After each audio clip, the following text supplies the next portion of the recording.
Briefing से पहले जो कल एक दुर्घटना घटी है जिसमें हमारे general Bipin Rawat ji air crash में उनकी धर्मपत्नी जी, कुछ ऑफिसर्स और कुछ जवान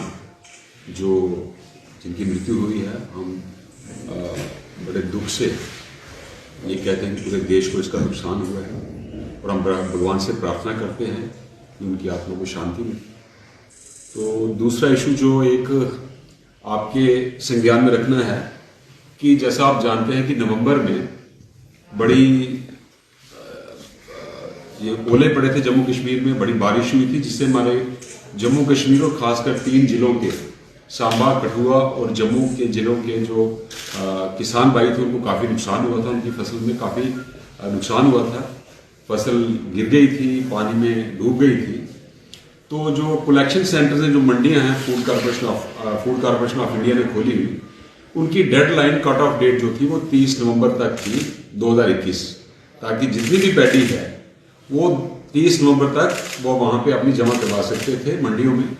लेकिन जैसा आप जानते हैं कि पानी में फसल डूबी थी, उसको काटना था, काटने से पहले उसको सुखाना था, और जो काटी हुई फील्ड में पड़ी थी वो भी गीली हुई थी। वो 30 नवंबर तक उनका काम पूरा नहीं हुआ, इसलिए हमारे भारतीय जनता पार्टी के यूटी के अध्यक्ष किसान मोर्चा के ओमी खजूरिया जी और बाकी हमारे यूटी के अध्यक्ष रविंद्र राणा जी, बाकी लीडर्स ने, हम सब ने मिलकर ये प्रयास किया कि जो हमारे देश के कृषि मंत्री हैं तोमर जी और जो पीएमओ में हमारे मंत्री हैं डॉक्टर जितेंद्र सिंह जी और लेफ्टिनेंट गवर्नर साहब को हमने रिक्वेस्ट की कि इसकी जो अवधि है बढ़ाई जाए। तो परसों जैसा आप सब जानते हैं कि एग्रीकल्चर मिनिस्ट्री से ऑर्डर आया है जम्मू कश्मीर में 3 जिलों में, सांबा, कठुआ और जम्मू, ये मंडियों में पैडी जमा करवाने की जो अवधि है उसको बढ़ा के 31 दिसंबर तक किया गया है। इसलिए हम Bharatiya Janata party unit UT का दिल से शुक्रिया अदा करती है कृषि मंत्री जी का, जितेंद्र सिंह जी का, लेफ्टिनेंट गवर्नर जी का, जिन्होंने किसानों के इंटरेस्ट के हित को देखते हुए ये अवधि बढ़ाई है। दूसरा, चूंकि किसानों को काफी नुकसान हुआ है, हम आपके माध्यम से पूरे जम्मू कश्मीर के किसानों को ये अपील करते हैं कि जब वो किसान क्रेडिट कार्ड लेते हैं और बैंक से लोन लेते हैं, वो अपनी जो फसल है उसका इंश्योरेंस जरूर करवाएं, क्योंकि उन्होंने पर कनाल सिर्फ साल के 100 रुपया देना होता है और सरकार इसमें 500 रुपया खुद से कंट्रीब्यूट करती है हर साल। और अगर वो इंश्योरेंस करवाएं तो उनको कनाल का 5-5.5 हजार रुपया पर कनाल उनको इंश्योरेंस मिलता है।